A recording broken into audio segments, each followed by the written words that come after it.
ever dance with the devil in the pale moonlight? The Joker is one of the most iconic villains ever adapted to film. He is known as a psychopath with a sadistic sense of humor. He tends to prank his victims and laugh at their pain or misfortune. Outside of animation and brief cameos, he's been portrayed in 7 films. Whose portrayal is the most dangerous, the most intelligent, the most impulsive, or the most psychotic? How far can one stray from his comic origins while remaining true to the character? Using my experience in psychological assessment, I evaluated their psychological profiles. The first film appearance was back in 1966 in Batman the Movie, and he was played by Cesar Romero. Jack Nicholson then brought the role a darker feel under Tim Burton's direction.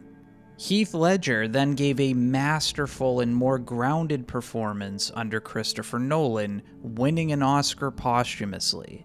As part of the DCEU, Jared Leto gave shorter performances in Suicide Squad and Zack Snyder's Justice League, which was divisive amongst fans. In 2019 and then 2024, Joaquin Phoenix delivered an alternative take in a deep look into Arthur Fleck's psyche. There is also a brief cameo by the Joker in The Batman, but it is very short and only a single scene. While all of these roles are based on the same character, they are widely different. What makes the Joker the Joker? First, we examine what makes the Joker a famous character. All of these portrayals involve laughter, but they manifest for different reasons and in different ways. All Jokers thrive on being histrionic, scoring high for attention-seeking. They dress in bright colors, and they wear elaborate makeup. They also behave with eccentricity, even when they are in danger. They all demonstrate hostility, using violence and destruction to accomplish their goals. There is a certain amount of callousness, showing little remorse or empathy related to their actions. And interestingly, they all take risks, but not to a severe level. They all remained in the moderate range when following their plans, meaning they used some element of planning. And now we come to the different profiles for each portrayal. Before we dive into the specific trait differences, here's a brief overview. Cesar Romero's portrayal is very simple. He exists in a comical world and is part of a team of villains of which he is not the leader. He often laughs by default and for no apparent reason. He uses overly complicated contraptions and tends to be animated in his behavior. This is really all there is to him. We see little evidence of deeper character traits due to the type of film in which he appears. Overall, he's a simple character with little presence. As such, there isn't a ton more for me to do to examine him psychologically. For Nicholson's portrayal, we watch him go from a gangster to the Joker. He tends to dance during his violence, and he likes to use comical items in his actions. He uses the media to scare the public. The man who has brought real terror to Gotham City, Batman. He also tends to harm women by altering their appearance. He is characterized as having violent mood swings, highly intelligent, emotionally unstable. Aptitudes include science, chemistry, and art. Leto's Joker is introduced to us as he is manipulating and corrupting Harley Quinn.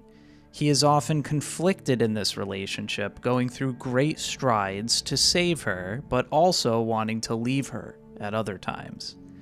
His plans are often elaborate, and he appears to have great access to resources, such as a helicopter with a minigun. He's much more focused on individual manipulation, as opposed to manipulating society, which is seen with Nicholson or Ledger. He taunts Batman for the loss of Robin, and he continues to anger him intentionally. How many can die in your arms before you grow numb to death? He also demonstrates no fear, even in the face of immense power.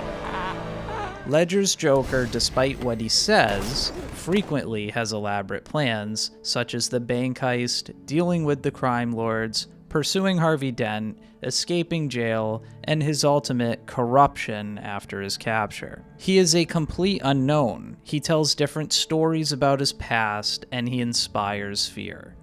He has contempt to low-class criminals and has a negative reaction when he is called a freak. Why don't we cut you up into little pieces and feed you to your pooches? Even when his plans fail, he maintains his humor. He claims to have a higher purpose, to show that people's morals are fragile. He seeks anarchy. Similar to Nicholson's Joker, he uses the media to create chaos. Phoenix's Joker is the most intricate and also the most unique. Arthur Fleck is not noticeably smart, not much of a planner, and just wants to entertain people. He is struggling with his mental health and laughs uncontrollably due to a neurological condition. He recurrently experiences abuse and is looked down upon. He lives in a world of fantasy, which serves as an escape from his own life.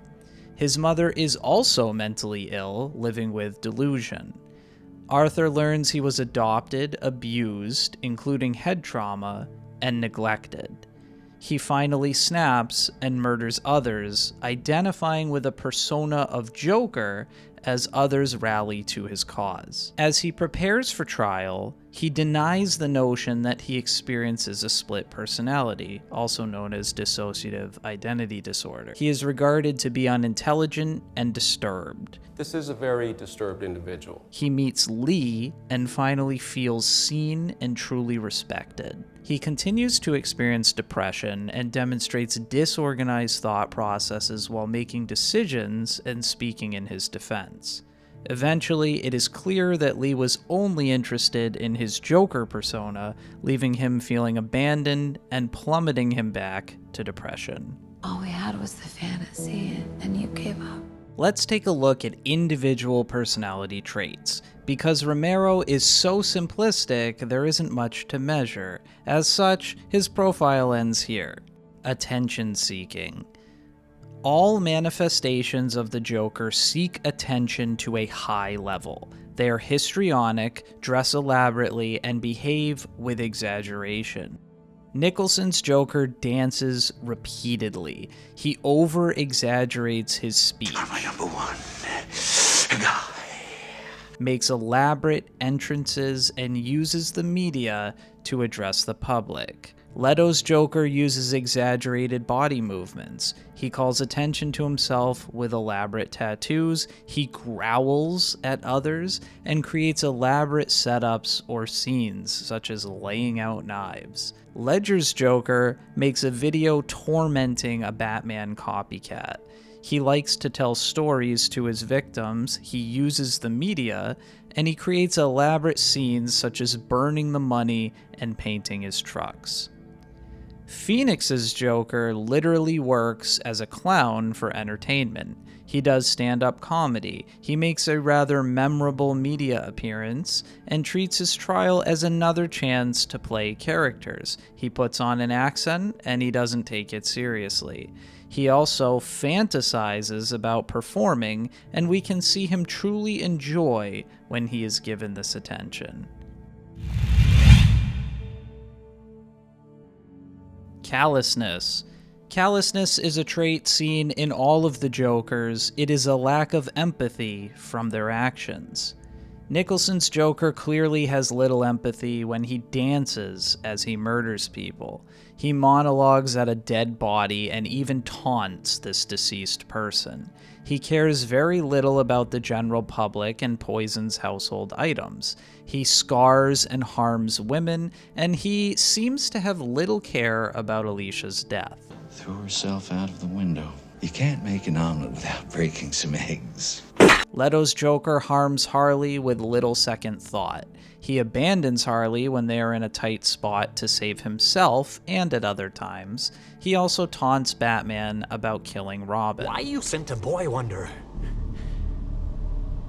To do a man's job. Ledger's Joker has no problem executing his own men during the bank heist. He forces two men to fight to the death as tryouts. He often kills people casually without a second thought. He burns Lau, a particularly brutal way to die. He blows up a hospital. He publicly taunts a captured copycat Batman before he murders him. Then why do you dress up like him? Alfred's story about men just wanting to watch the world burn is a great description of pure callousness. Some men aren't looking for anything logical, like money. They can't be bought, bullied, reasoned, or negotiated with. His use of a knife to savor the little emotions is quite callous. In their last moments, people show you who they really are. Phoenix's Joker is a standout. Although he is callous, he falls below the range seen in the others. His initial violence is directed towards people who have abused him as opposed to needless killing. However, he goes beyond this when he kills Murray and hunts down the last man on the subway when he was no longer a threat. He dances after his murders, demonstrating little remorse for what he's done.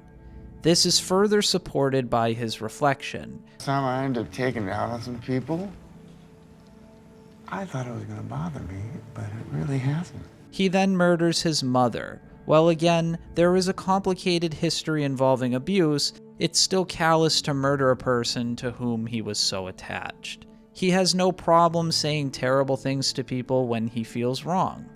But at his trial, some remorse is voiced. I wish I didn't, but I did. I just want to blow it all up and start a new life.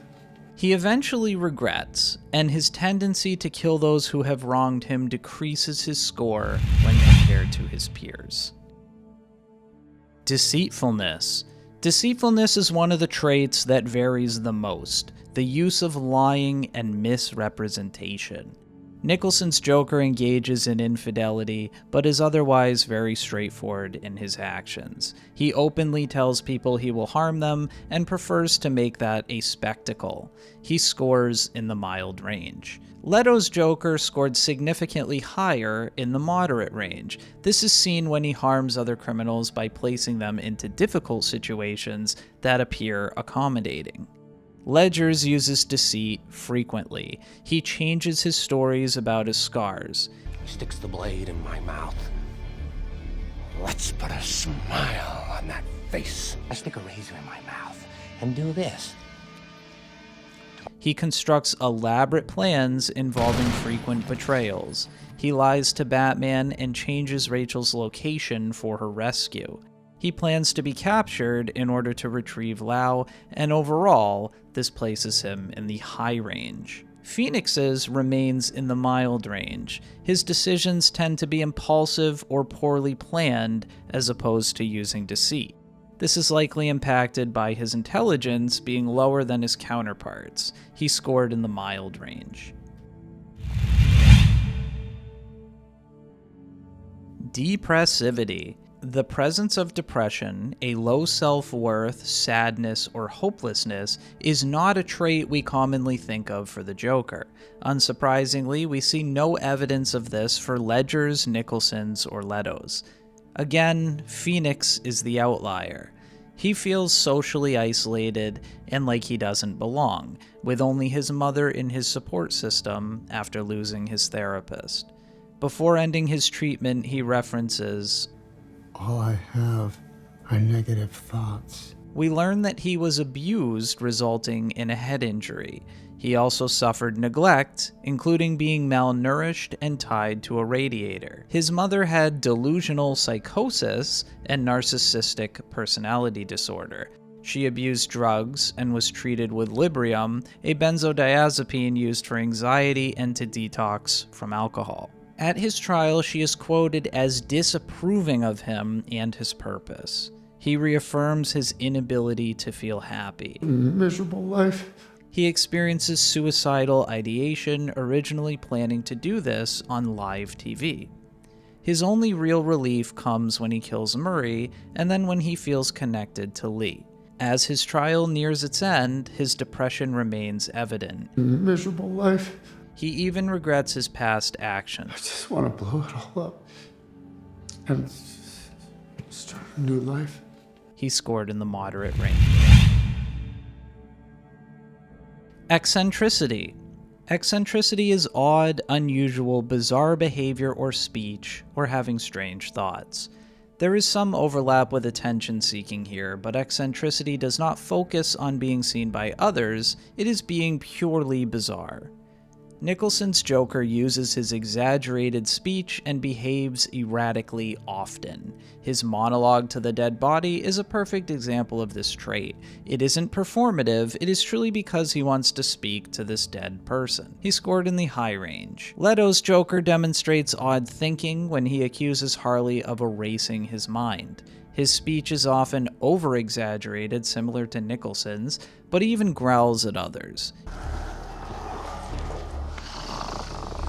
He demonstrates odd thinking when he refers to himself as a state of mind. I'm an idea. State of mind. Overall, he scored in the high range. Ledger's Joker likes to use ominous laughing to set the tone when he enters.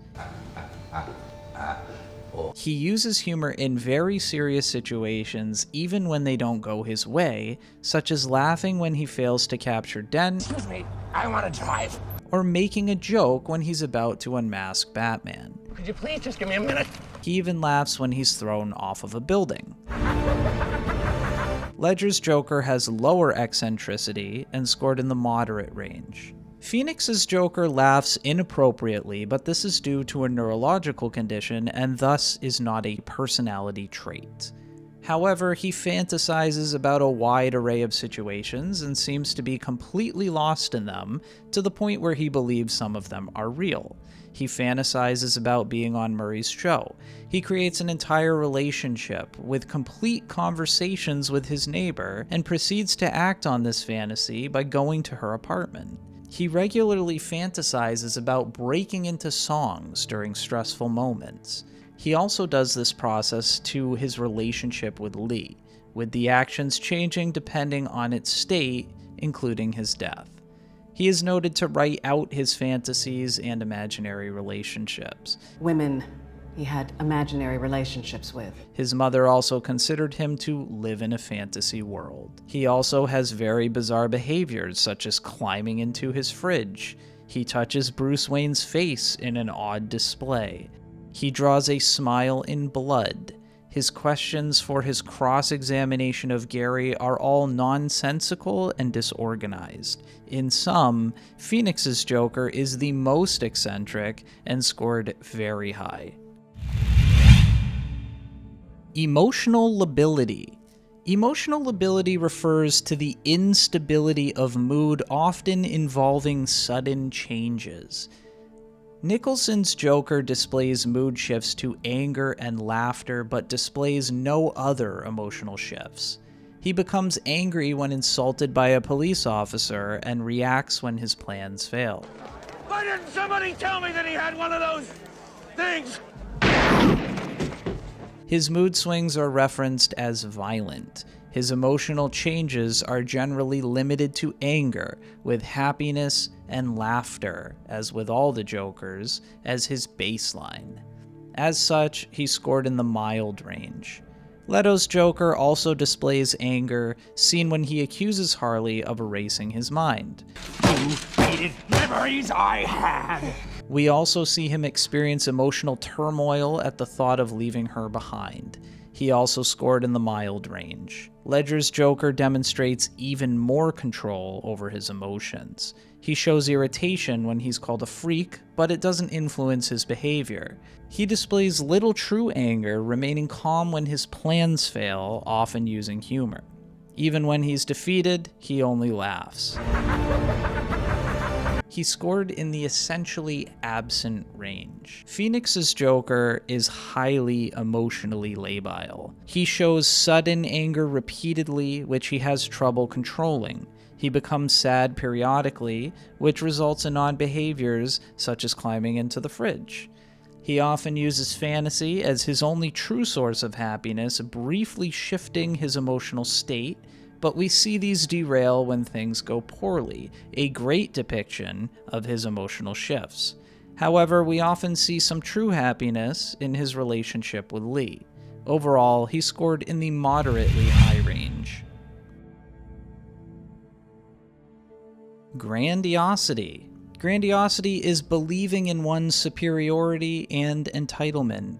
Nicholson's is frequently the center of attention on a grand scale.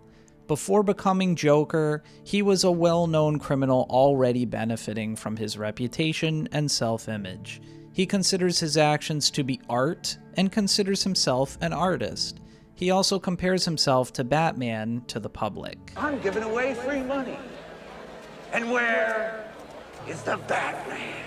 He has little value for anyone else and is entirely focused on his own abilities. He also feels entitled to harm those working for him. Overall, he scored in the high range. Leto's behaves as a crime boss, regularly demanding from his men, showing constant entitlement. He forces one to kiss his hand, his self-image is incredibly inflated, and he considers himself a state of mind. He feels entitled to do whatever he wants with Harley. He knows he's important when the world is in jeopardy and uses this to say whatever he wants to Batman. Despite grave situations, he continues to relish in the fact that he is needed. He also scored in the high range. Ledger's displays grandiosity by seeing himself as part of a greater purpose. He taunts Batman about letting people die, essentially gloating. He explains that he is the one to show that people's morals are fragile. They'll eat each other. And he promotes anarchy. I'm an agent of chaos. He compares himself to other criminals. This town deserves a better class of criminal. And I'm gonna give it to him. He is also referenced as proving that the most moral people can fail. Until they get a good look at the real Harvey Dent. He scored in the high range. Phoenix again is a standout. He demonstrates virtually no grandiosity. Rather than an inflated self-image, he's often down on himself. His only escape is fantasy. He has always been mistreated, and as a result, he knows little of special treatment. He has brief moments of the public rallying around him, but these are followed with more despair. There is similarly no evidence of him feeling entitled. He is usually desperate. In conclusion, he scored in the very low range. Hostility. Hostility involves insults, antagonism, and vengeful behavior. All of the Jokers are defined by their hostility. Nicholson begins by shooting his enemies in the mob and ordering his men to kill. He includes more creative methods of harm, including electrocution. He murders models. He focuses on harming the public by poisoning daily items and using gas. Overall, he scored in the moderately high range. Leto's Joker executes other criminals and has no problems killing indiscriminately. His relationship with Harley is abusive. He also scored in the moderately high range. Ledger's Joker kills his own men during the opening heist. He forces 2 captured men to fight to the death for tryouts. He plans executions of high-level officials. He throws Rachel out of a window and eventually kills her while toying with Batman. He murders police repeatedly and shoots cars indiscriminately. He burns Lau on top of his money and kills other crime bosses. But a fundamental difference for Ledger's Joker is that his killing is often for utility. He kills to create fear, anarchy, or to support a plan, rather than purely just to kill or as a reaction like his peers. As such, he is less purely hostile and scored in the moderate range. Phoenix's Joker tends to lean heaviest on the vengeful aspect of this trait. He executes the men who beat him on the subway and murders Murray. He even murders his mother. He also wishes harm on the corrections officer who upsets him. He is certainly hostile, but the frequency of this hostility is the lowest. This places him in the moderate range. Impulsivity. Impulsivity is acting on the spur of the moment without a plan.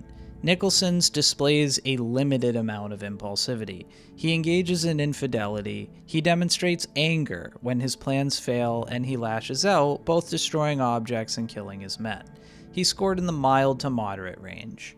Leto's makes an impulsive decision to crash his car into a lake when he's being pursued. He also tends to act impulsively regarding whether he leaves Harley behind. He is also in the mild to moderate range.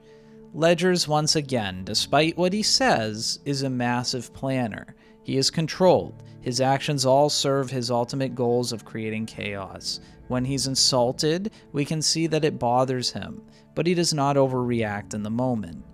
You're crazy. I'm not. No, I'm not. When his plans fail, he laughs, and he maintains his composure.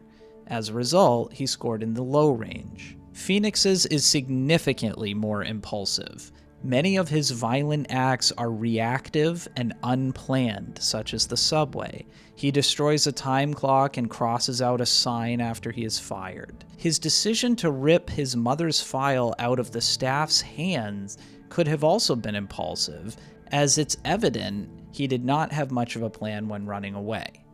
The manner in which he kills Randall is impulsive in nature, with repeated aggression showing apparent anger. His later description of murdering Murray is recounted as impulsive, as his original plan was reportedly geared to be harming himself. He appears to escalate prior to this decision when he screams at Murray. He impulsively follows Lee in an escape attempt. He kisses his attorney before his interview for no apparent reason, which is highly impulsive. When escaping the courtroom, he is picked up by supporters, yet decides to leave the car, showing very poor forethought, preferring to find Lee. Phoenix's impulsivity was in the moderate range, which makes him a significant standout. Manipulativeness is the use of subterfuge to influence or control others. Nicholson's uses manipulation through his power and violence. He maims the appearance of women around him. He creates fear in the public by threatening their safety. He compared himself to Batman to gain favor. He scored in the moderate range. Leto's is strongly characterized by his manipulation of Harley Quinn. Before she becomes Harley, he asks her to enable his escape. He then exerts his influence and fully corrupts her. Their relationship continues to show signs of manipulation as he influences her behavior. He also scored in the moderately high range. Ledger's is the most manipulative. He often tricks henchmen into doing his work and betrays them. He changes his stories about his past to incite fear into his victims, often to get questions answered. He speaks of his morals and purpose, which serves to rally certain people to his cause. When the chips are down, these civilized people, they'll eat each other. When in jail, he intentionally upsets an officer, goading him into beating him, opening his chance to escape. I knew your friends better than you ever did. He switches the locations of Rachel and Harvey to demoralize Bruce. He allows himself to be caught in order to retrieve Lau. He uses Harvey's despair to turn him into the ace in the hole, causing more corruption. He also manipulates the public and incites violence. In total, he scored in the high range. Phoenix's is far lower than his peers with this trait. This is primarily due to his limited intelligence and his different motives. He is able to get himself invited onto Murray's show, but he had little planning beyond that. He shows some ability to play to the crowd, which we see at the end of the first film and in his trial when he puts on a character. However, these are not sustained, causing him to score in the low range. For the remaining traits, some notable differences primarily manifest in Phoenix's Joker. Separation and security is essentially absent in the others. They don't care about their close relationships, whereas Phoenix's experiences distress related to his mother and Lee in the low to moderate range. For the overall domains, Phoenix's scored in the moderately low range for negative affect, a negative emotional state, which was not present for the others. Antagonism, which is being at odds with other people, including an exaggerated self-importance, was highest for Ledger's and Nicholson's. This was low for Phoenix's, who tended to seek a sense of belonging and mainly lashed out only at those who wronged him personally. Disinhibition, involving immediate reactions and impulsivity, was lowest in Ledger's. And psychoticism, featuring unusual experience of reality, was highest in Phoenix's, with little presence in the others. Diagnoses. Now that we know their personality traits, we can consider them together to diagnose personality disorders. While they all have histrionic traits, they don't meet the full criteria for histrionic personality disorder. There is not clear discomfort when they are not the center of attention. Their emotions don't rapidly shift without cause. They do not misinterpret relationships, and they are not defined by being suggestible. They are quite the opposite. All of them feature sufficient evidence for antisocial personality disorder. Ledger, Leto, and Nicholson show egocentrism, seeking personal gain or power. They all struggle with self-direction, failing to conform to lawful behavior. They all lack empathy, enabling them to do significant harm to others. And there is evidence for them exploiting intimacy using deceit or coercion. They all have a presence of at least 6 of the required traits. Narcissistic personality disorder is less universally clear. Leto, Ledger, and Nicholson have an exaggerated image of themselves and their importance. They do not attend to the needs or feelings of others and care only about their own effects. And their relationships are superficial. They revolve around personal gain. Phoenix's notably lacks grandiosity and shows capacity for more genuine relationships, especially with Lee. Lastly, Phoenix's stands out with the diagnosis of schizotypal personality disorder. He has confused boundaries and a distorted view of himself with all of his fantasies. His set of internal standards varies widely. He has difficulty interpreting his impact on others, and he has some presence of anxiety and mistrust in his relationships. He has some presence of cognitive perceptual dysregulation and unusual beliefs or experiences. He is highly eccentric. He tends to be a loner and has a lack of initiation, and he demonstrated suspiciousness with feeling persecuted even before he is arrested. So let's take a look at their intelligence. While there is no real way to measure their intelligence, we can estimate it based on their actions. On a normal distribution, Nicholson's and Leto's are likely slightly above average. They have shown capabilities to manage their men and devised ways to impact society. Phoenix's shows limited intellect, which is also referenced. Poor low IQ Arthur Fleck. His decisions are typically reactive, and he has little planning. When he does plan out a decision, it is only to serve an emotional need. And Ledger's shows exceptional intelligence. His plans are methodical, and he dismantles key players in Gotham. Even when he's captured, he has contingencies. Lastly, his motivations follow higher causes, enabling a lasting impact. In conclusion, ultimately, there are 4 distinct characterizations of this iconic character. Who did you consider the deepest, and who is the most intriguing?